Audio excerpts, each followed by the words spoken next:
On 15 September 1944, in the humid dark of Peleliu, a young Marine in K Company, 3rd Battalion, 5th Marines felt the jungle breathe and did not blink. He cinched his sling, settled his cheek, and sent 8 shots across the coral in less time than an enemy could work a single bolt. No pause, no lift, no wasted motion, just the steady heartbeat of an M1 Garand doing what America built it to do. The ping of an empty clip rang like a small bell of freedom. The Marine could have been Eugene Sledge's buddy or any rifleman who trained until the front sight lived in dreams. A tool and faith in that tool. The rifle weighed about 10 pounds, loaded, chambered, 30 to 06, fed from an 8-round clip, and it turned doctrine into dust. A Japanese squad leader had taught his men to charge between shots, to slip through the pause every bolt action demanded. They found no pause. Patton called the M1 the greatest battle implement ever devised. And nights like this proved why. A single squad, every shooter with a semi-automatic, poured accurate fire that shattered infiltration. The Type 99 Arisaka could kill at distance, but its bolt broke rhythm and burned time, and time was the one thing the Marine refused to surrender. 3 rifles swung as one, and 3 fast shots tore a knee-mortar crew from its weapon before the second bomb could arc. The shock was not just steel, it was culture. The Marine Corps made marksmanship a religion long before the first trigger squeeze in combat. Recruits snapped in for hours, learning sling tension, steady pressure, bone support, natural point of aim. They cleaned the M1 until a gunnery sergeant could see his reflection in the op rod. Accuracy was kindness to the man beside you, and terror to the man in front. A free people taught precision as a civic duty. A captured private tried to explain what broke his courage. He drew 8 dots on paper, and a short line after each crack, crack, crack, crack, crack, crack, crack, crack, pause. He had trained his legs to move in the pause. He looked down and whispered. There was no pause. He had not been defeated by magic. He had been defeated by a nation that issued excellence to ordinary men and backed it with supply that never slept. The air smelled like wet salt and burned powder. The Marine thumbed a fresh clip, the bolt slammed forward, and the voice from the pits on Pavuvu returned. Slow is smooth, smooth is fast. The job was to be dependable. He pressed, exhaled, saw the front sight cut the world into 2 honest halves, and sent another answer to a hard question. Across the island, Navy Seabees carved runways while fleet carriers crouched offshore like sharks. Overhead, the sky belonged to wings built in impossible numbers. Willow Run turned out a B-24 every 63 minutes at peak, and that math crawled down every trail until it reached 1 Marine in the mud. Rifles, clips, bandoliers, rations, dry socks, cleaning rods, the United States mailed competence to the front line. The Marine wrote home and said little. He mentioned heat and chow. He wrote, "My rifle is good." Good meant he trusted a machine and the country that sent it. It meant 8 fast answers to terror. It meant the difference between being rushed and doing the rushing. It meant he could keep friends alive another night. On the second evening, a patrol found an enemy diary tucked under a canteen cover. The pages spoke of courage and hunger and confusion. We ran to their pauses. 1 line read, but the pauses were gone. The patrol leader tore the page free and kept it in his breast pocket like a talisman. It was a reminder of how fragile advantage is, and how carefully it must be maintained. The squad cleaned rifles under a poncho and talked about baseball and home, and the smell of coffee in mess lines. Days later, rain turned the coral into grease. The Marine slid the sling high and locked tight, and found a firing position on a ridge scarred by shrapnel. He thought of Captain Andrew Haldane walking the line with a quiet word for each man. He thought of Gunnery Sergeant Elmo Haney cleaning his weapon 3 times a day, no matter the shells falling or the sky screaming. By the time the division rotated, the lesson travelled ahead. Enemy patrols probed less at night. The soundscape of the Pacific changed. It had the hiss of oil on a patch and the assured snap of a clip locking home. It had the moral weight of men who knew war was brutish and did their duty anyway, because liberty needed adults. The Marine left Peleliu with less innocence and more certainty. The rifle would be there on the next island and the island after that. The logistics tale would find him like rain finds the sea. The enemy would come again, brave and determined, and he respected that. He also knew the pause that once invited the rush was gone from this war. He cleaned the M1 one more time and stepped onto the ramp. He could not see Detroit or Pittsburgh or the hands in 1,000 towns that kept him supplied, but he carried their work every second. 8 rounds without breaking sight picture, 8 choices made fast and clean, 8 chances to keep a friend alive. The enemy learned to fear the sound of American speed married to American accuracy. The Marine learned to trust it. America learned it could build at scale and deliver for the man on the line. And that truth would echo all the way to Tokyo Bay. At home, Willow Run's line hit 1B-24 every 63 minutes at peak, while 18 yards launched 2,710 Liberty ships that fed every front. Those numbers were not bragging. They were lifelines that reached foxholes like his. On Pavuvu, the sun came up hot and the dirt felt like sandpaper, and a circle of recruits in faded dungarees raised M1s without a single shot fired. They stared at front sights until eyes watered, slings biting skin, elbows digging into earth, breath slowing to a metronome. A corporal paced behind them and said, "Slow press, watch the sight, call, you're shot," and a new Marine felt his whole life narrow to a black blade splitting a blur. Before Peleliu, the 1st Marine Division made boys rehearse every motion until the motions replaced fear. Men like Gunnery Sergeant Elmo Haney led by example, field stripping an M1 3 times a day, oil rag always at the ready, bayonet drill done with the patience of a stonecutter. Captain Andrew A. Haldane moved the lines quietly, asked about letters from home, corrected a sling by touch, and walked away, leaving steadier hands. Eugene's sledge of K divided by 3 divided by 5 would later write that war was brutish and inglorious, but the redeeming grace was the bravery of comrades and their devotion to one another, and that truth started in training pits long before it met coral and flame. Every called shot meant fewer wild rounds in the dark and more friends alive at dawn. That was the American way at its best. Take a complicated tool, teach a citizen to master it, and trust him. With privilege goes responsibility, an old instructor said, and the phrase stuck because it matched the reality of a semi-automatic in careful hands. An M1 could fire 8 shots fast. In trained hands, it made a wall that moved with the shooter's eyes. On the firing line, men learned to be that wall. They learned to judge wind from dust, to ride recoil, to squeeze at the bottom of an exhale, to see through sweat. At night on Pavuvu, you could hear it.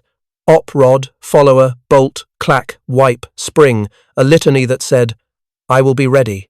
He was old core and proud, but the pride was service, not swagger. In the chow line, a private asked Sledge if all this fuss really mattered. EB smiled tight and said, "It matters when they come, and they always come." The private tucked that away and went back to wiping cosmoline from a stock like a man polishing a violin. Across the ocean, factories promised to fill any gap, but the line on Pavuvu swore there would be no gap to fill. That is how a democracy fights. The back-home engine and the forward edge shaking hands across time zones. One afternoon, a Filipino guerrilla who had slipped through lines told a Marine officer what he had heard on New Georgia. He heard American rifles fire too fast to count, and yet every tree that hid an enemy began to splinter in a straight row. The guerrilla shook his head and said, "You shoot like you already know where we are." He was not flattering. He was describing the result of 1,000 small choices done right. Days later, on the range, shooters practiced the hasty sling and the loop sling, prone rapid and sitting rapid, and the scorecards told a quiet story. The old sergeant watched from under his brim and never raised his voice. Standards raised theirs. When the order came to ship to Peleliu, packs were heavy, hands were ready, and rifles laughed at rain. The voyage felt endless. Some wrote short letters home, some sat with their weapons and stared at horizons that smelled like rust and salt. The enemy was brave. The terrain would be murderous. The heat would try to kill them, so would the shells. But when the rush came, the men with the M1S would not give a pause. On the first days ashore, the lesson proved itself. A patrol on a coral finger took fire from a copse of palms at 200 yards. The squad leader hissed, front sight, left 2 men, and 3 Marines slung in as if the range instructor still watched. They pressed and pressed again. The shots came so fast the echo blurred. Yet the pattern on the trunks told the truth. This was not spray. This was rapid precision. Afterward, a prisoner said he tried to time his sprint by the rhythm of shots he had always known, but the rhythm had changed. He said, "Your rifles had no pause." Later that week, a rescued American prisoner of war on Okinawa listened to a skirmish unspool and whispered, "That fast American crack means home," and the litter team carrying him grinned because they knew it too. In letters and diaries, men kept the tone simple. "They want me to come home," one wrote, "so I will clean this rifle again." Another scribbled, "My buddy is worth the time it takes to do things right." War stayed ugly. The men did not pretend otherwise, but excellence at the basics pushed the odds toward survival. That was American pride without boasting. Do the work, trust the craft, protect your friend. An enemy patrol that planned to rush when a bolt lifted ran into a wall of 8-shot answers, and their plan fell apart in the dirt.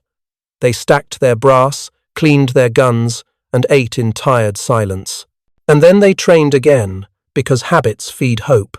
Across the horizon, a nation that believed in practice kept the boxes coming. Rifle grease, bandoliers, slings, more clips than seemed possible, all timed to arrive before need turned into failure. Detroit, Pittsburgh, and little towns woke up early and made sure of it. In September 1944, when the division sailed for Peleliu, the shipboard bulletin reminded them that over 5,468,772 M1 Garands were being produced for the line, so no unit would go short. Back home, the Willow Run plant had reached a peak pace of 1 B-24 every 63 minutes, and 18 shipyards turned out 2,710 Liberty ships to feed every beachhead. The numbers seemed impossible, yet crates kept arriving on time. A Japanese prisoner later admitted he tried to sprint in the space between shots he had learned as a recruit, but he found only a wall of 8. A rescued Navy aviator on Okinawa heard that same rapid crack and said, "That's ours. Keep going." The training, the gear, the endless river from home together, they built the calm that wins knife, fights on ridges. The knee mortar flashed and a Marine squad felt the concussion thump their ribs, and then time turned slippery. The leader did not call for a machine gun. He hissed front sight, and 3 M1S keyed on the glow. 3 seconds later, the crew was down. Here is the problem that ruled the Pacific at squad level. Enemies counted on the pause, between shots. They sprinted when a bolt lifted, closed when a magazine ran dry, gambled on that heartbeat lull. Here is the question Americans asked themselves in training pits and muddy gullies. Can we outshoot time? Here is the proof the islands received as an answer. A semi-automatic service rifle for every rifleman, trained hands that stayed calm, and a supply chain that never let the clips run dry. On Peleliu's ridges in September 1944, you could hear the new math. Crack, crack, crack, crack, 8 controlled shots, a ping, a fresh clip, another measured burst. The rush ran out of road. A captured Japanese lance corporal told an interrogator he had practiced counting the space between shots since his first day in uniform. He tried it on Peleliu and found only one long sound. He held his hands out as if feeling rain and said, "How can a man run through that?" He was brave. He just met a nation that put a better tool in common hands and taught those hands to stay steady. Steadiness multiplied. At 200 yards, multiple Garands could score more hits on a trench in 10 seconds than a larger group of bolt actions could manage under pressure in half a minute. At night, when fear wants to hurry you, the M1 allowed the opposite. Fast fire with control. Every failed rush cost seasoned men the enemy could not replace. American sustainment filled the line back up before dawn. A rescued American prisoner on Okinawa listened for that fast American crack and knew which way to crawl. He said, "That sound is home." Home was numbers with teeth. In 1944, US factories built roughly 96,000 aircraft. By war's end, America produced about 300,000. 18 shipyards launched 2,710 Liberty ships that pushed fuel, food, and ammunition into every contested anchorage. Willow Run's peak pace reached a B-24 every 63 minutes. Those outputs are the reason a rifleman on a rain-slick ridge never ran out of answers. A team leader in K divided by 3 divided by 5 tapped 2 men on the shoulder and said, "Left tree, knee mortar pit, right tree, spotter." They dug elbows into coral, looped slings, and let training smother panic. The sight picture dipped and steadied. The mortar went quiet. A Japanese NCO who survived that day sat in a tent, shook his head, and muttered, "Your rifles have no pause." He learned Americans were quiet and relentless. Can we outshoot time? The Marine Corps did not hand out magic. On Pavuvu, men snapped in until shoulders ached. They cleaned grit from bolt lugs as carefully as writing a letter home. Captain Andrew A. Haldane walked the line and kept fear small. Gunnery Sergeant Elmo Haney kept sloppiness smaller. The enemy noticed. An interrogated private explained that his unit had been taught to close with spirit, to accept losses to reach knife range. He said it felt like running into rain that turned to hail, that turned to iron. He said men waited for darkness and learned darkness did not help. He said rifles alone made this happen, and then he corrected himself and said, rifles and the men who carry them that way, radios, corpsmen, Seabees, destroyers, and mortars all played their parts. But in the tightest spaces, the places where war becomes a knife, fight in daylight, the decider was the rapid, accurate rifle in trained hands. 8 aimed shots without breaking sight picture changes the geometry of a 50-yard problem. It buys seconds, and seconds decide who goes home. A British prisoner in Burma once said, "American ships came like rain." On Peleliu and Okinawa, American decisions came like those 8 fast shots, deliberate and final. That repetition changed the enemy's clock. Patrol leaders recalculated the cost of every move and discovered the bill always arrived with 8 signatures. By the time the division rotated, Marines could pick out an M1's voice from an Arisaka's and judge distance by echo. They wrote simple lines home. "My rifle is good. My friends are better. We will do our duty." They believed those words because a BA.com nation far away believed in them first and proved it with ships, planes, and rifles that never stopped arriving. The problem outshoot time met the answer. Free men trust. Practice, patience, tools made right, delivered on time. Return to that first flash. A trench spits dust and a runner bolts, and a Marine's cheek stays on the stock. He presses and presses again until the runner falls and the trench goes quiet, and the squad moves 1 cautious yard at a time. The front sight stays where it belongs. The pause never returns. By the time K Company of 3/5 left Peleliu, men knew that more rifles were coming. 5,468,772 M1S built across the war meant replacements on demand. That confidence let small units take ground at a pace the enemy could no longer match. In that stolen slice of time, America turns seconds into safety, safety into momentum, momentum into a bridge to the next truth. The factory numbers that made this relentless calm possible on every island from Guadalcanal to Okinawa. A whistle blew at Willow Run, and the floor shook like a living thing, and an old farmer from Ypsilanti tightened a bolt on a B-24 Liberator he would never fly. He checked torque with hands that once fixed tractors, and the line rolled forward to the next pair of hands, and the next, until a silver giant slid into Michigan snow. At peak pace, the plant pushed out 1 B-24 every 63 minutes, a rhythm so fast the world had to learn a new definition of impossible. A boy who loved Fords watched the bomber taxi past and felt the same pride his cousin carried in an assault boat at Peleliu. These two moments, separated by half a globe, were not just connected, they were the same act, repeated in steel and sweat. A free people decided to fight with abundance and precision, and then they proved it every hour. The smell of hot aluminum and cutting oil became a battle cry.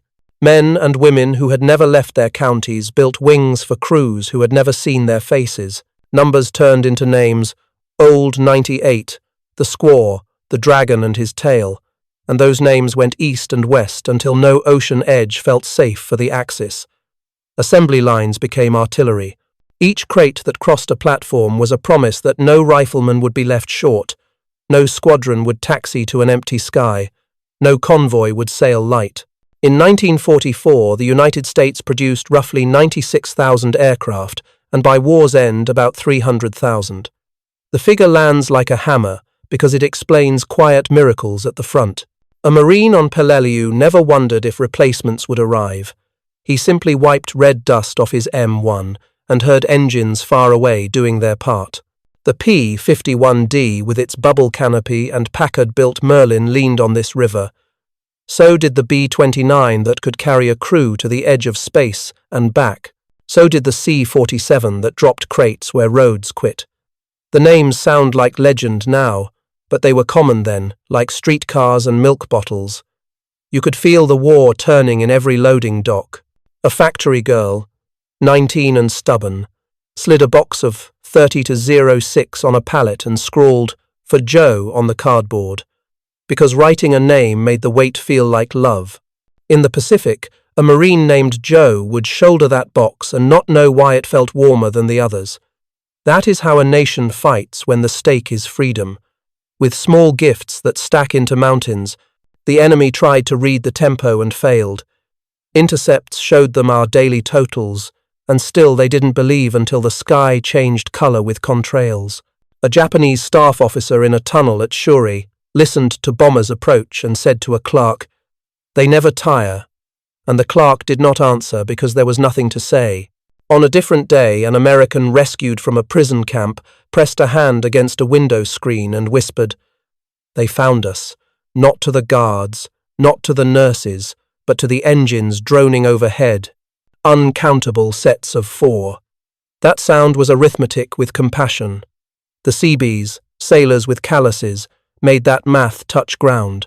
In 1942, on Guadalcanal, they carved Henderson Field out of jungle mud under artillery fire. On Peleliu, and then on Okinawa, they repeated the trick, bulldozers shoving coral into maps while shells walked the ridges. A Marine rifleman looked down from a crater and saw a dirt strip become a runway between morning and dusk. He smiled because he knew what came next. Fighters with shark mouths, transports with bellies full of everything a man can need, and bombers dragging shadows like storm fronts. This is a story about guns, yes, but the trick is not the gun. The trick is giving excellence to ordinary hands in a quantity that no autocrat can match, and then delivering it day after day until the enemy loses both men and hope. The auto plants, the steel mills, the little shops that stamped clips and turned screws, their output did not brag. It simply arrived. A German prisoner shipped to America later wrote that he had never seen warehouses so clean and full, never seen trucks move in such steady lines. He gained weight in a camp that followed the Geneva rules, and he learned that abundance can argue better than a speech. The point was not humiliation. The point was demonstration. We showed what a nation can do when it treats labor as honor and logistics as love. At Willow Run, a shift ended, and the line did not stop because the next shift was already in place. At a West Coast yard, welders stepped backward as a Liberty ship took water for the first time. At a Kansas plant, a B-29 crew kissed a wing and climbed aboard because they trusted the rivets and the strangers who drove them. It is fashionable to say war is won by strategy, and it is, but strategy without factories is a map without roads. Remember this when someone shrugs at numbers. A bomber an hour is not a statistic. It is a boy named Mike from Ohio coming home because the sky never ran out of friends. It is also a boy named Kenji who never made the beach because he met a wall of 8 shots that existed only because the right crate reached the right squad at the right dawn. Between the roar of the plant and the ping of an empty clip sits the soul of a democratic arsenal.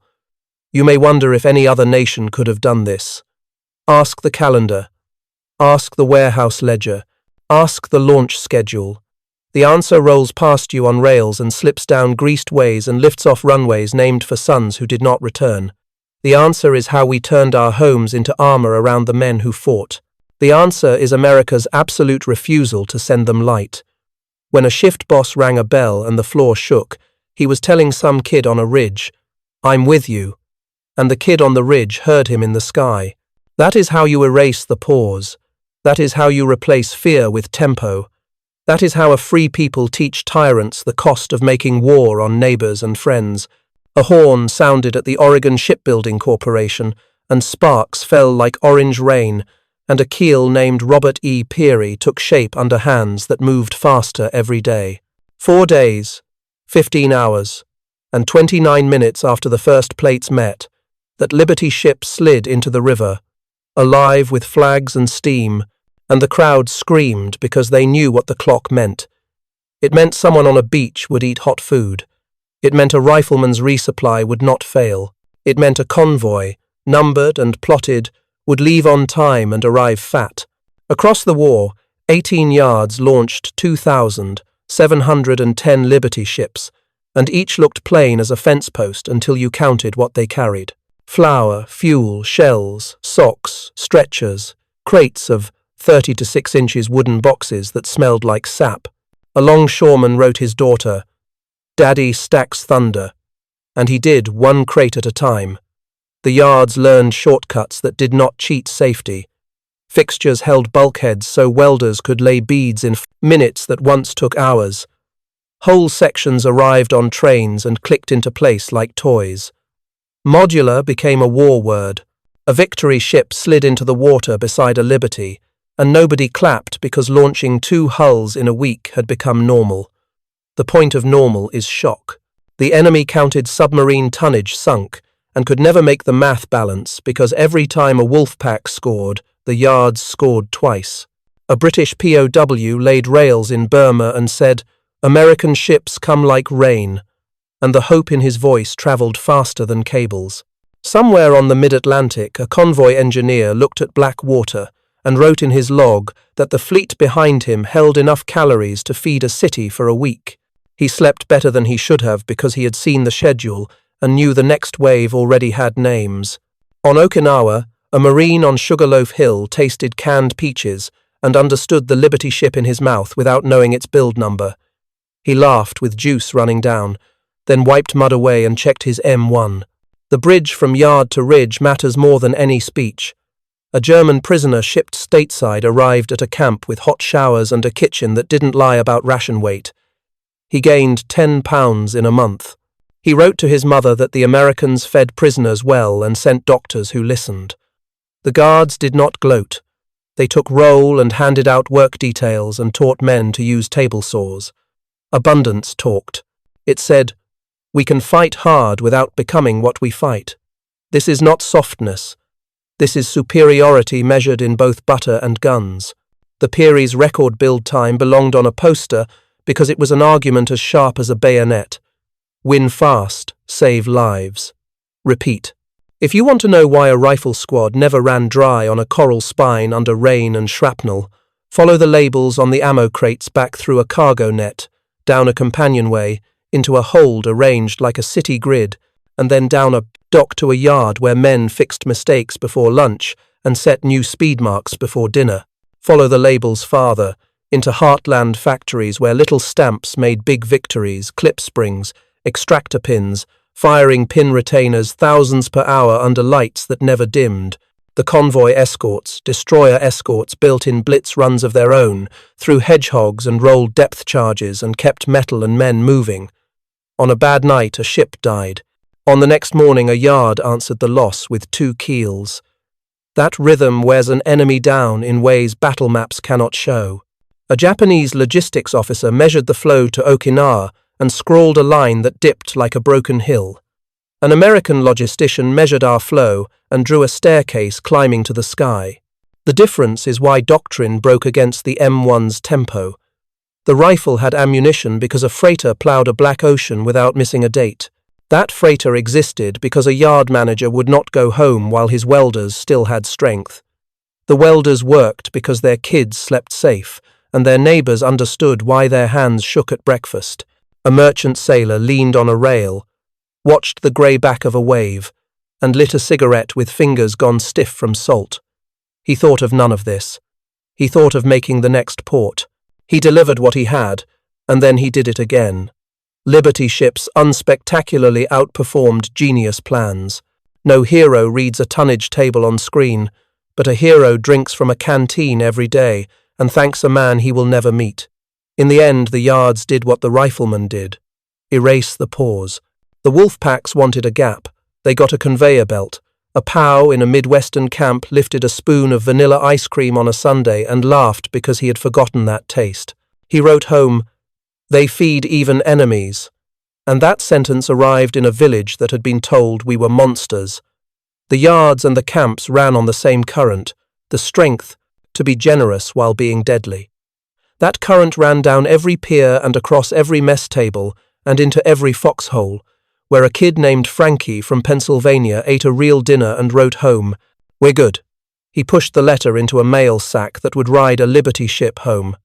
The circle closed, then opened again, then closed again, until closing the circle felt as natural as breathing. If you want to see power, stand on a launchway when a new hull slides into water and feel the ground rehearse victory under your feet. Problem: the front eats rifles and boots and courage every day, and the enemy counts on that hunger to slow us. Question: can a free nation standardize superiority so perfectly that the line never starves?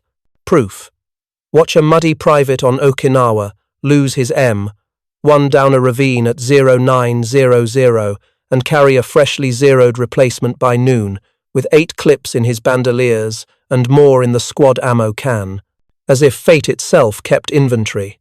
That is not luck, that is policy, habit, and love, all measured with a quartermaster's pencil. The system starts with sameness, the good kind.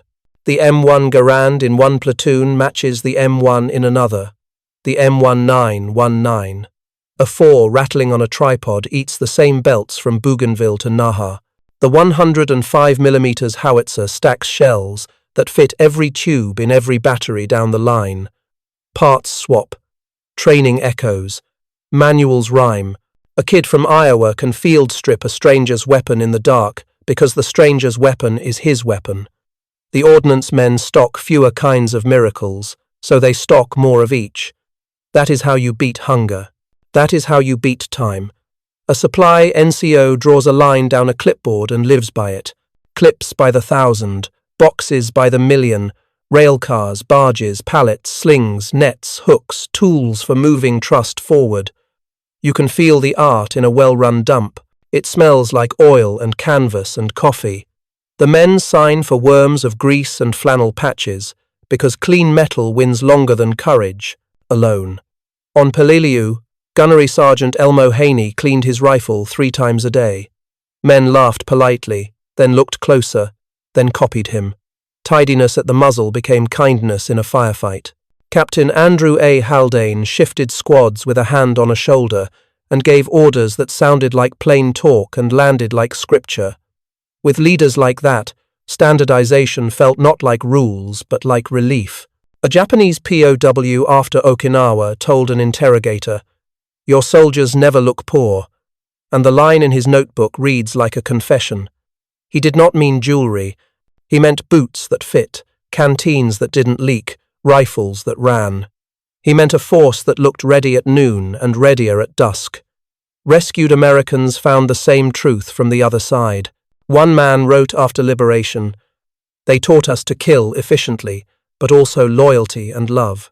He came home weighing more than when he fell, because the river of supply bound to the riflemen also turned toward prisons with food and medicine. Hardness and mercy, both shipped by schedule. The mechanic in a tent at Kadena knew his universe in part numbers, A damaged P-51D rolled in, and he had the filter, the plug, the tire, the mirrored canopy pane. His hands moved fast because the bins were full. The plane flew that afternoon, and a destroyer escort later signaled, "Thanks," after a Mustang sent a Wolf down. The thanks belongs in a ledger beside pallet counts because sentiment without supply is wind. Now return to the ridge. A mortar shell finds a crate, and the squad loses half its spare clips in a single blast. The leader does the math, and it looks bad. Then a radio bark, a coloured panel, a shadow crossing the ridge, a parachute blossom, a container thumping down. The boys break it open, and out slide bandoliers, water cans, K-rations with cheese and crackers and cigarettes, even a spare op rod wrapped in waxed paper. The system closed a wound in minutes. The enemy saw it happen and felt the light leave their plan. "They never run out," a Japanese sergeant muttered to a guard, and he did not sound angry. He sounded tired. At home, a factory worker read an article about 1B-24 every 63 minutes and nodded, not surprised. A shipyard welder heard a foreman say, "Another liberty by Thursday," and didn't cheer because it was obvious. Obviousness is the summit of excellence. When the extraordinary becomes daily, wars change shape. Our doctrine bent around that daily miracle. A Marine squad leader planned as if the next crate would be there, because it would. He took ground with that faith. It wasn't blind. It was empirical, tested with mud and fire and time. A German POW writing from a camp in the States told his family, "They feed even enemies," and he sent home a photograph of himself 10 pounds heavier, wearing work gloves and a grin he had forgotten. Standardization made mercy affordable. Abundance turned into policy, not whim. The M2 Browning on a half-track barked at a kamikaze's last dive, and the belt never ran out because belts had become like language everywhere, dependable, invisible until needed. The bridge from plant to platoon made our calm frightening.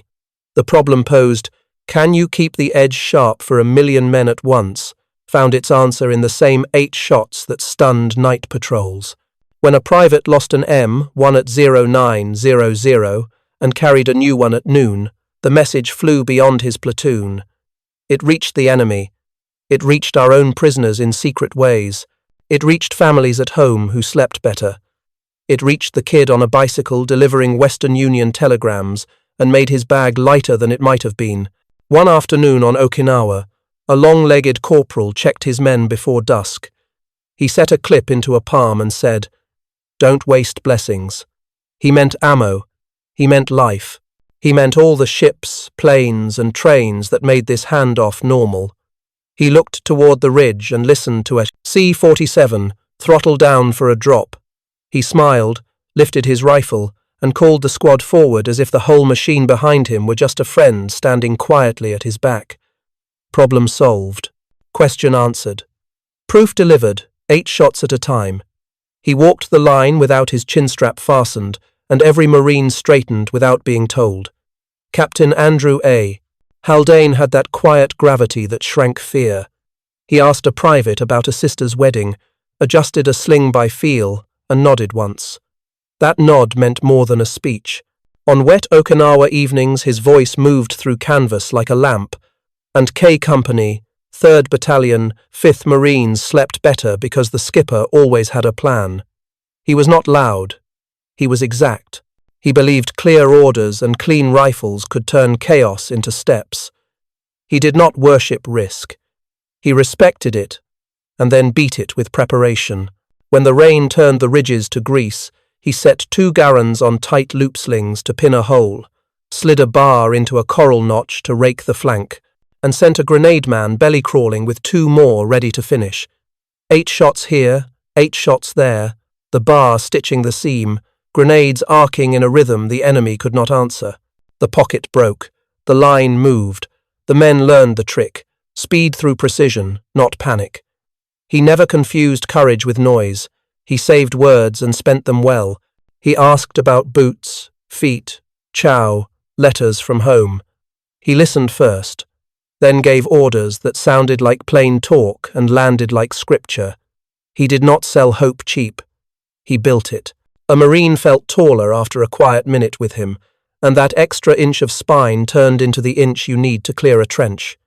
He treated the M1 as a partner, not a charm.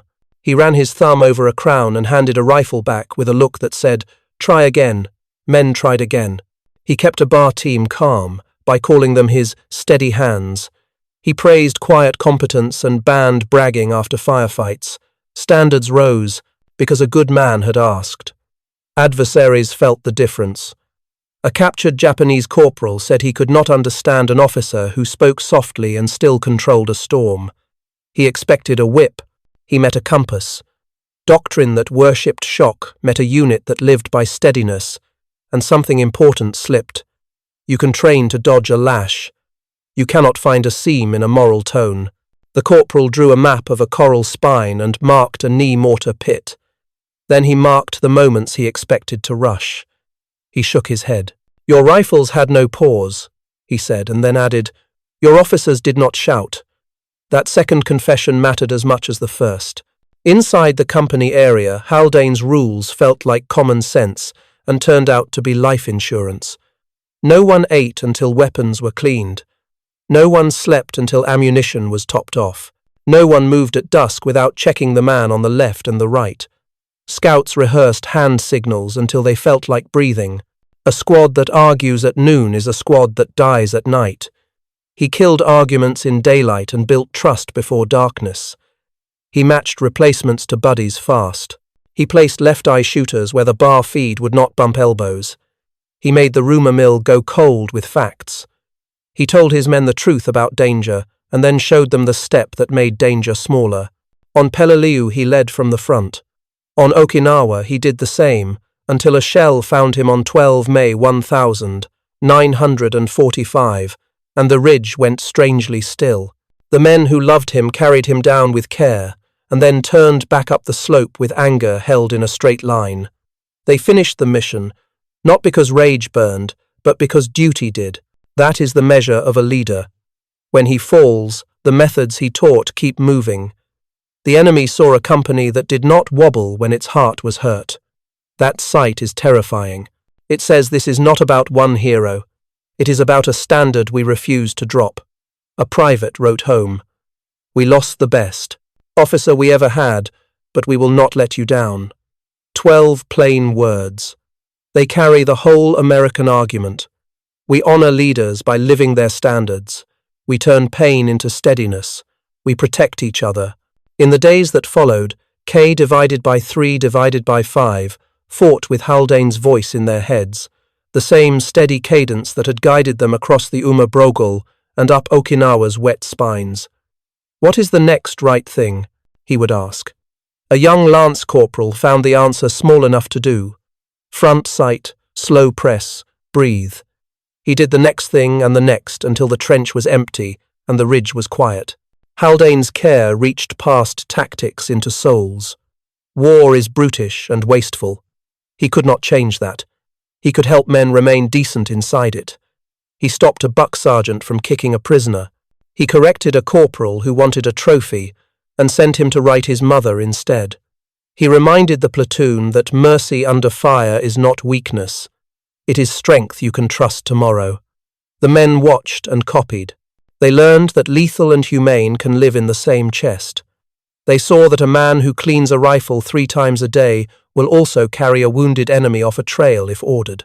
That contrast stunned opponents, and it steadied friends. None of this floated above the ground.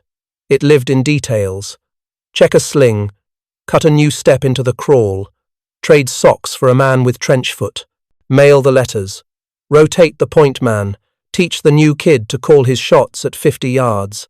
Interrogators later recorded surprise that our officers were firm without cruelty and exact without shouting. The shock travelled as far as any bullet. It turned into a quiet advantage at night when men fight with what they believe. Haldane taught his company to believe in each other first and in the plan second. That order held when everything else slipped. After Peleliu, before Okinawa, replacements came aboard. Haldane walked the platoon street and paired strangers in minutes. He asked one man if he shot left or right eye, then slotted him where his field of fire made sense. He introduced 2 men from different states and told them their jobs depended on each other. By the next sunset, those men moved like cousins. Delegation anchored by trust is a deep American skill. Under Haldane it became habit, and habit became survival. In the end, the lesson is simple. America wins when competence becomes contagious. Haldane made that happen in a square of coral under rain with men who were tired and scared and still willing. He turned 8 shots into a plan into a habit, and a habit into a promise. The promise was this: even if you take our leader, you cannot take our standard. We will keep moving, one measured rush at a time, until the ridge is ours and the night is quiet. Then we will clean our rifles and write home and try to be worthy of the people who sent us. That is how a free people fight. That is why the enemy finally understood he could not win.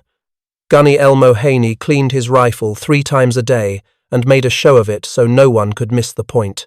He field-stripped an M1 on a poncho in the rain, wiped the bolt lugs like a jeweler, checked the op-rod track with a thumbnail, and shadowed the bayonet through thrust, parry, butt stroke. He did it when shells walked the ridge. He did it when the sky was quiet. Men laughed the first week and copied him by the second. The old breed teaches without lectures. A young private watched the oil soak into a rag and understood the rule. Care is kindness to your buddy, and terror to your enemy. The rifle that goes bang every time is a promise you can make and keep. On Pavuvu, the range coaches drilled front sight, slow press, until shoulders ached and eyes burned. On Peleliu, the lesson turned into life. A squad that treated the M1 like a friend could erase a knee mortar team in seconds, and a knee mortar left alive would erase you. The standard began in small things. Sling high and tight in the loop, cheek weld that never lifts, trigger that moves straight back like closing a door, breath that settles the sight at the bottom of an exhale. It sounds fussy until you taste how it feels under fire. Rapid, accurate shots without breaking sight picture turn the enemy's plan into smoke. The first time a Japanese infiltrator tried to sprint between shots, he met a wall of 8 that arrived too fast to read. Where did the pauses go? Was the sentence that passed along their trenches at night. The answer lived in routines that felt boring in camp and felt like genius on the ridge. Haney's ritual spread through K divided by 3 divided by 5 like a good rumor. Clean before chow, check clips for dents, oil sparingly. Wipe the follower, tap the rear sight drum to confirm your 0 after a knock. Old hands taught new hands, and the culture grew teeth. A corporal would field strip a replacement's M1, smile at a clean chamber, raise an eyebrow at a grimy gas cylinder, and hand it back with a rag. No shouting, just a look. Standards rose because someone cared enough to notice. That is the American trick at squad level. Excellence made normal. It reached beyond rifles. Canteens stayed full because leaders checked them. Socks stayed dry because buddies swapped them. Bandoliers sat where a hand could find them in the dark. A bar team trained the pass like a basketball drill, fresh magazine slapped in, bolt run, muzzle steady, and the rhythm looked like music. A mortarman kept his base plate clean even when mud begged to win. The details stacked until the line felt like a machine with a human heart. The enemy met a unit that did not degrade under stress. It sharpened. That was new, and it scared them. A rescued American POW on Okinawa said the first friendly sound he recognized was that fast American crack that meant home. He was right to call it home. Home had shipped the clip springs and grease and flannel patches, and the habit of wiping grit from a crown. Home had taught teenagers to shoot squirrels, and then taught them to shoot tighter. Home had sent officers like Andrew Haldane to praise quiet competence and sergeants like Haney to enforce it with a rag and a stare. When the ridge asked hard questions, the old breed standard answered in a language the enemy could not speak. The standard was moral too. Men did not become animals because leaders refused to let rot set in. Sledge wrote that war was brutish, inglorious, and a terrible waster, and that the redeeming factors were the bravery and devotion of comrades. That sentence explains the shine on a well-kept rifle as much as it explains a hand on a buddy's shoulder.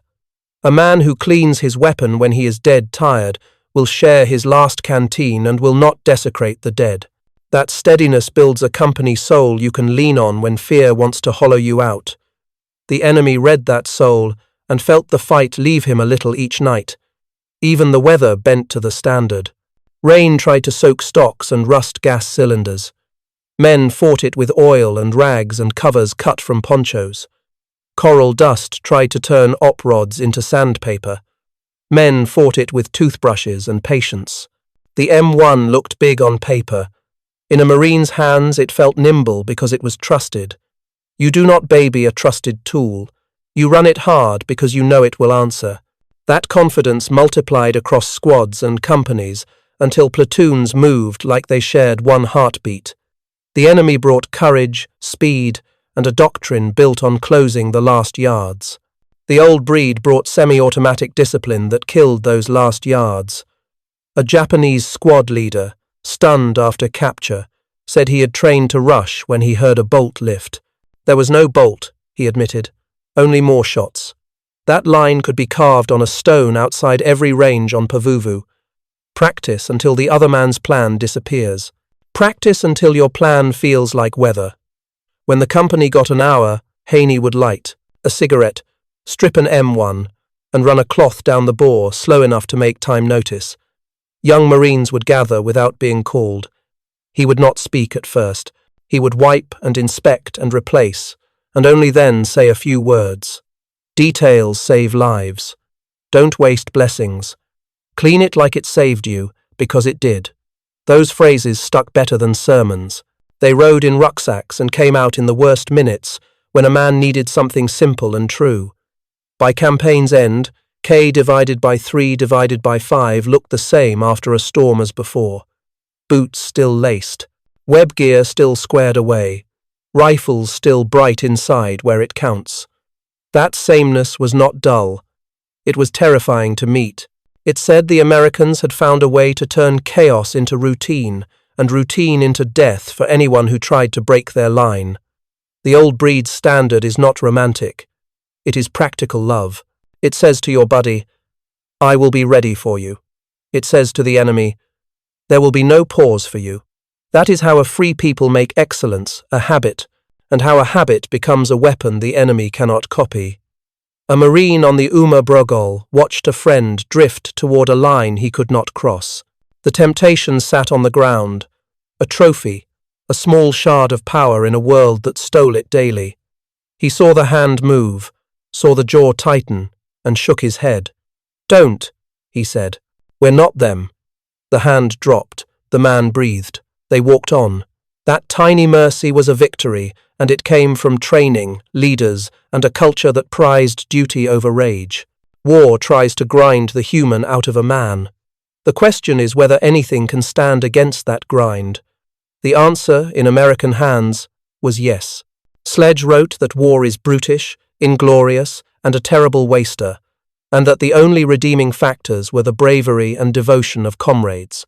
Those words were forged in mud and fear, and held up by a rifle that let a man protect his friend fast enough to matter. The M1 gave a Marine the power to end a threat in seconds. The unit gave him the reason to use that power well. Leadership gave him the example that decency could live beside lethality. Together, they turned a squad into a family and a coral ridge into a test that good men could pass without losing their souls. The enemy was brave. He believed in will. He believed a man could close the last 20 yards on courage alone. He felt shock and then disbelief when those yards vanished under 8 measured shots. A captured lance corporal tried to explain the moment his conviction cracked. We ran to your pauses, he said. But there were no pauses. He meant rate of fire. He also meant character. He expected gloating and found quiet. He expected taunts and heard silence.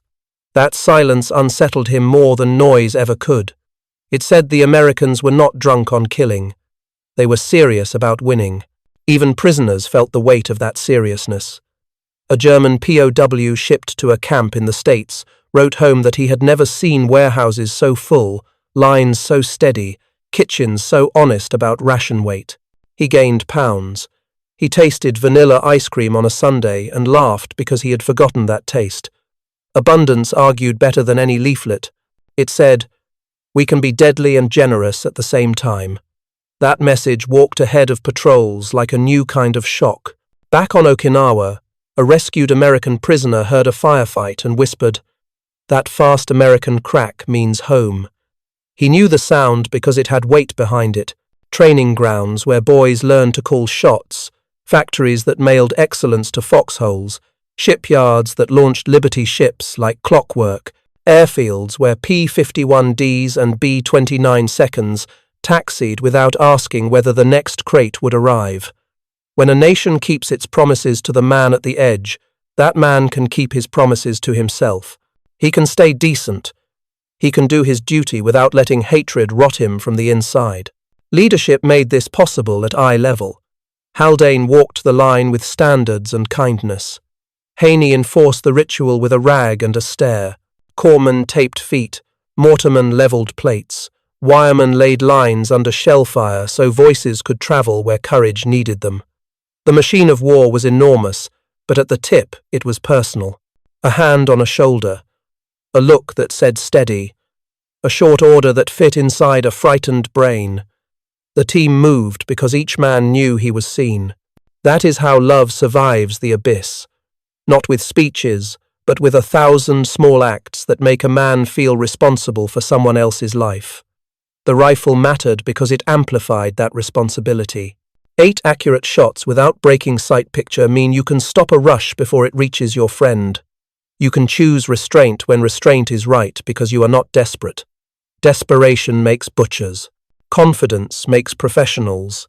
The 30 to 6 inches a clean chamber sounded like control. The metallic ping of an empty clip sounded like rhythm, not panic. A fresh en bloc slid home, and the line did not fray. The enemy understood that sound and felt his doctrine wilt. Night pressed close. Rain carried the smell of coral and smoke. A patrol moved along a ridge and found a wounded enemy calling softly for water. The easy path was cruelty. A corporal knelt, poured from his canteen, and moved on. He did not boast. He did not tell a story later. The only proof of the moment was the way his buddy looked at him and straightened his back. That small act hardened the platoon more than a cheer ever could. Men fight harder when they know the people beside them are still human. In the morning the work began again. Clean rifles, top off ammunition, check each man's hands, assign the point, review the lane, move, fire, move again. The old breed standard put rails under the day, and rails carry weight. The enemy tried another rush and found the last 20 yards gone again. He ducked behind a stump and felt the hopelessness that creeps in when a problem will not change. That feeling, multiplied, is how a war ends. Not just with broken units, but with a broken belief. By the time K divided by 3 divided by 5 left Okinawa, the lesson was plain. America could fight without losing itself.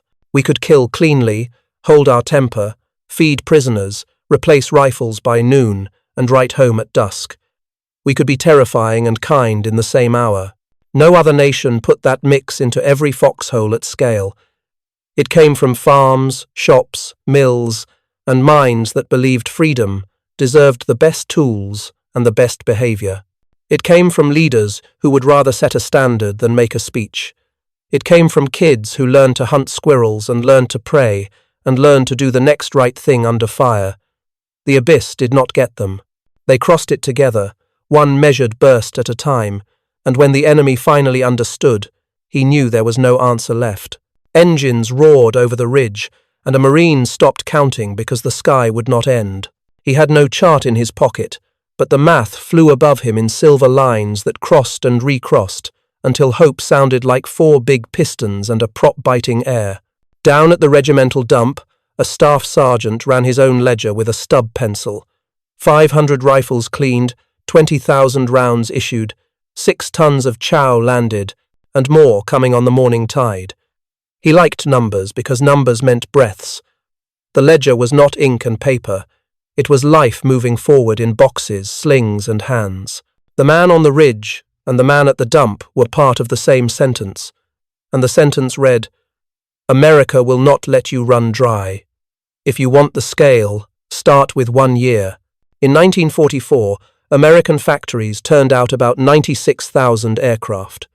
Fighters, bombers, transports, trainers, the count rose until it bent the horizon. By war's end, the United States had produced roughly 300,000 aircraft of all types. Willow Run, a single Michigan plant, hit a peak pace of 1 B-24 Liberator every 63 minutes. That is not a rumor, that is a clock. A bomber an hour means metal arriving faster than fear. It means a crew briefing on a fresh bird because an assembly line back home refused to sleep. Those wings carried Brownings and bombs, radios and raft packs, and they carried a promise. The line will hold because the line back home holds. Ships matched the sky. 18 American yards launched 2,710 Liberty ships, plain-sided heroes turning tonnage into life. One of them, the Robert E. Peary, went from keel to water in 4 days, 15 hours, 29 minutes. That time looks like a misprint until you watch plates fly into place and welders move like dancers. Victory ships came behind them, longer-legged and faster, and behind those came destroyer escorts, small wolves that hunted bigger wolves so the freight of freedom could cross the black water. The whole ocean began to feel like a road we built ourselves. Follow one crate, a box of 30-06 sits on a San Francisco dock. It smells of pine sap and machine oil. A stevedore chalks a pallet number and a winch lifts the box into a Liberty's hold, where a mate laces stacks with dunnage so heavy seas won't turn them into hammers. The ship joins a convoy. Hedgehogs sit ready on the escorts. Watchstanders squint into spray and count minutes in coffee. 2 weeks later, that same box thumps onto a coral beach, rides a 6x6 to a dump, and lands in a Marine Squad's world right when the sun dies and the rain begins. A corporal signs for it, thumbs a clip into his bandolier, and does not worry about tomorrow because America already did. Air, sea, and ground tied into one heartbeat. A P-51D with a Packard-built Merlin skated the cloud tops and dove to swat a bomber hunting a convoy bound for Peleliu. A B-29 climbed into cold light and carried a load only a continent-sized factory could supply. A C-47 kicked open its belly and baskets of water, bandoliers, and plasma drifted into a kill zone in time to turn a bad map into a good day. None of this is abstract. It is a baker in Cleveland, knocking out bread for a mess line. It is a farm kid in Kansas learning to rivet. It is a West Coast welder sending sparks into winter air, so a hull can meet tide on Tuesday instead of Thursday. The enemy counted too. Staff officers in tunnels at Shuri traced our convoys on maps and wrote slopes on chalkboards. The slope never flattened. That is the sort of fact that breaks doctrine. How many ships can they lose? A Japanese officer asked, and the answer kept changing because our yards kept answering, not in speeches but in launches. He listened to the bomb line move closer every week, and he stopped asking. You cannot outbleed a nation that refuses to run dry. A British prisoner laying ties on the Burma line told a buddy, American ships come like rain. Rain does not argue. It falls, fills the low places, and turns dust into mud you can grow bread with. A rescued American airman on Okinawa pressed his palm to a hospital screen and whispered, They found us, because engines became arithmetic with love wrapped around it. A German POW in the Midwest gained weight in a camp that followed the Geneva rules and wrote home about clean warehouses and honest rations. Abundance spoke louder than any leaflet. It said we can be deadly and generous at the same time, and we can do both again tomorrow. The numbers set the table, but they did something quieter too. They steadied hands. A Marine moving toward Sugarloaf Hill popped an N-block into his M1 and did not wonder if another clip would be there after this one. Confidence erased waste and panic. Confidence turned a twitch into a breath and a breath into a hit. Confidence told him the 105 seconds would still have shells an hour from now. The corpsman would still have plasma, The trucks would still have gas, and the radio would still have a spare handset if this one died. Confidence is a weapon, and our factories forged it by the ton. At the dump, the sergeant ran a pencil down the manifest. Grease, patches, op rods, extractor springs, sight drums, bandoliers, rations, socks, water cans, barbed wire, picks and shovels, every small thing that keeps big things alive. He poured coffee, signed the page, and waved the truck forward. A mile away, a squad leader thought only of lanes and angles and friends. The quiet miracle is that both men belonged to the same chorus. Factories, yards, depots, docks, cranes, drivers, quartermasters, stevedores, cooks, clerks, and riflemen, all singing one short line: keep them moving. The arsenal of democracy did not stay in headlines. It walked onto beaches, lifted over reefs, and settled into foxholes until the ordinary excellence of millions became the sharp edge of a few. A kid from Ohio who used to fix tractors tightened a bolt on a B-24 nacelle and never met the crew his hands would save. A welder in Portland sent a Liberty down the ways and never met the Marine who ate peaches from its hold. A line worker in Detroit packed a crate that thumped into a dump on Okinawa and never met the corporal who would live because a clip arrived on time. When the war asked for more, America did not answer with poetry. America answered with schedules that looked like miracles to men who needed them, and like Tuesday to men who made them. That is avalanche arithmetic. Add enough good, fast enough that the slope itself becomes a weapon. Planes in stacks, ships in columns, trucks in convoys, crates in rows, men in lines that never snapped. The Marine on the ridge looked up and stopped counting. Not because the math bored him, but because it finally felt infinite in the one way that mattered. The supply of answers outlasted the questions. Night crawled up the ridge, and the jungle began to whisper. A Japanese patrol cut the wire and started forward at a crouch, trained to rush in the breath between shots. They had done this before against armies that lifted their cheeks from bolts and offered a crack to slip through. They did not find that crack here. A Marine on the left tucked into his sling and pressed crack, crack. 2 foxholes down, another Marine answered crack, crack, crack. A bar stitched the seam. The patrol slowed, then folded into the ground like grass under a boot. What they met was not noise. It was rhythm. The M1 Garand did not shout. It explained. 8 rounds from an N-block clip. 30 to 06 running around 2,800 feet per second, gas operated. So the shooter never broke his sight picture.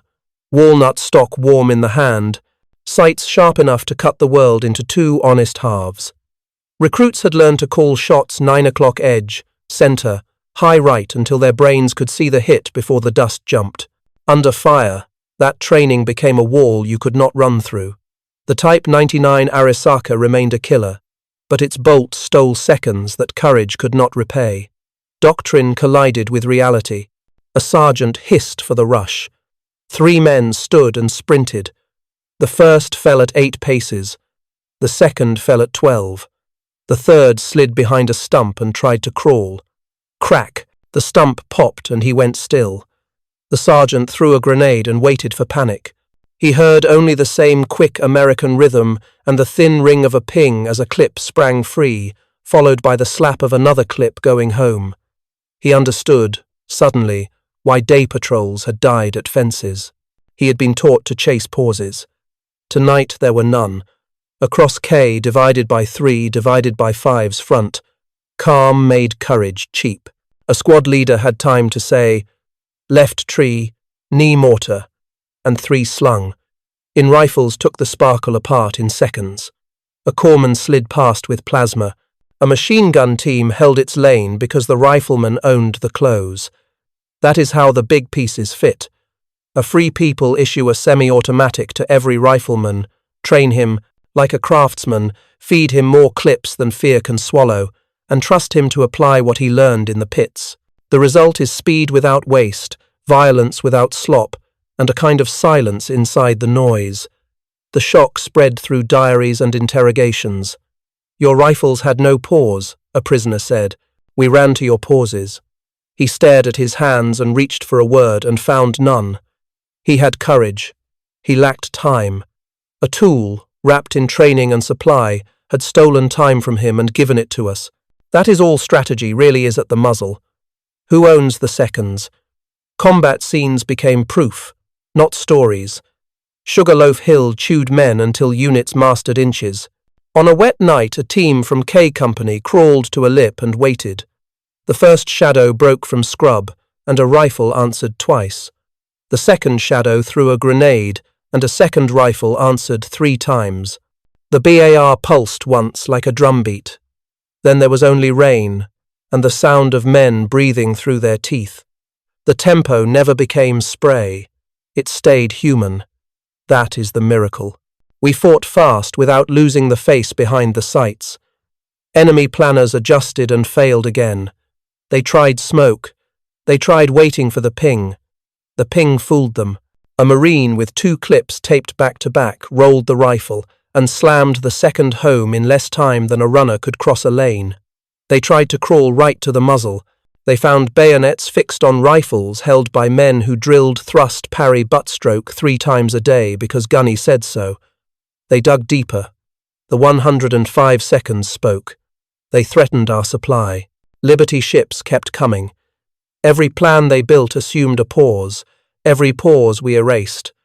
The sound was not only terror, it was also mercy. Professionals end fights faster. Professionals do not spray into the dark and turn fear into accident. Professionals shoot what they can see, move when they should, and stop when the target stops. That behavior saved civilians, saved wounded men, and saved our own souls. Sledge later wrote that war is brutish and wasteful, and that the redeeming factor was the devotion of comrades.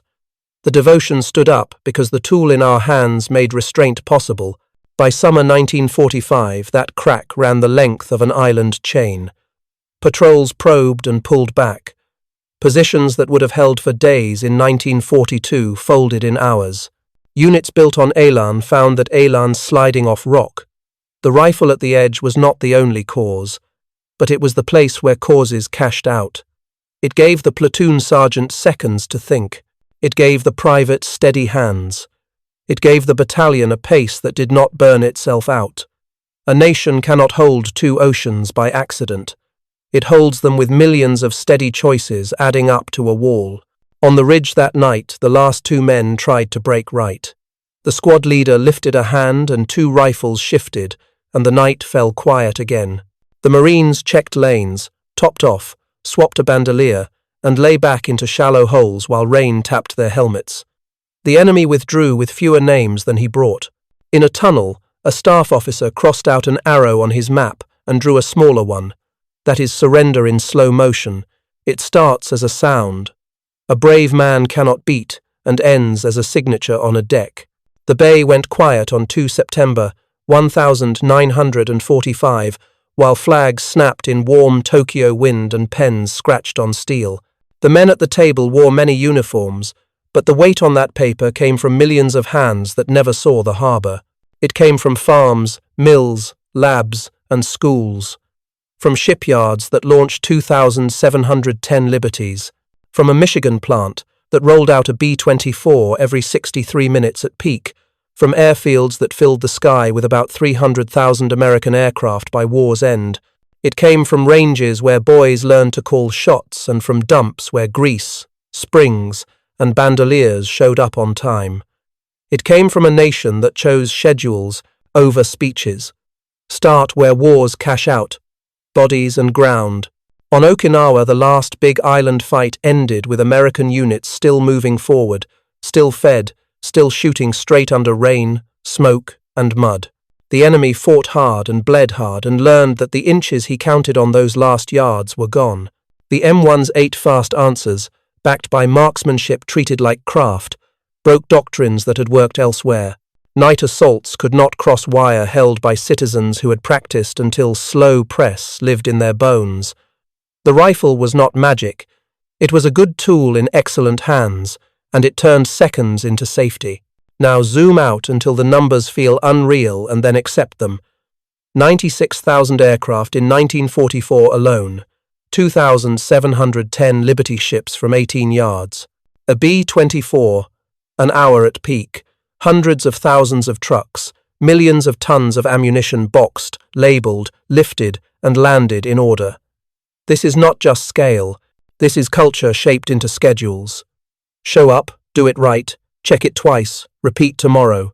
A Willow Run shift was not poetry, but the boy under the ridge heard music in it every time a squadron passed overhead. The enemy felt the song as pressure. Submarines saw convoys that never thinned. Airfields saw stacks of circles in the sky that never emptied. Infantrymen heard a rifle rhythm that refused to give a door to run through. Officers in tunnels adjusted estimates and then adjusted their pride. A captured soldier told an interrogator, "Your rifles had no pause." And then, almost to himself, "Your officers did not shout." He had stumbled onto the two poles of our advantage. A technical edge turned into human calm. Prisoners learned the lesson from another angle. In camps that followed the Geneva rules, enemies gained weight. They wrote home about clean warehouses, honest rations, and Sunday ice cream. Abundance spoke louder than leaflets. It said we could show mercy without fear because our factories could refill any kindness spent. That message bent futures. Men who expected hate met order. Men who expected hunger met calories. When they went home, they carried a picture of power that did not need cruelty to stand tall. One last holy smokes fact belongs here. The United States equipped a democracy for total war and kept it free while doing it. Elections happened on time, newspapers argued, strikes flared and got settled. The Constitution did not go dark, factories added night shifts instead. Our answer to tyranny was not a mirror, it was a machine fueled by consent. The production numbers are not decoration, they are the physical proof of a public that agreed to carry a load and then carried it farther than any empire believed possible. Bring it back to one rifleman, because history always ends there. He slides a clip into an M1 on a ridge outside Shuri and feels the bolt shove forward like a friend's hand. He knows Detroit and Portland and Wichita and Willow Run have his back. He knows a C-47 can drop what he needs. He knows the 105 seconds behind him have shells counted and stacked. He knows Captain Andrew Haldane would have told him to breathe and press. He knows Gunny Elmo Haney would have told him to clean this rifle again when the ridge goes quiet. He intends to do both. When the pens finished their scratches on that deck, the armor exhaled. Carriers swung at anchor. Destroyers leaned at their chains. Photographers took the picture every schoolkid would one day see. Sailors, who had stood watch at 0200 with coffee too strong and stars too clear, felt pride settle into their bones. Welders who had thrown sparks into winter air washed their hands and went back to making peacetime things.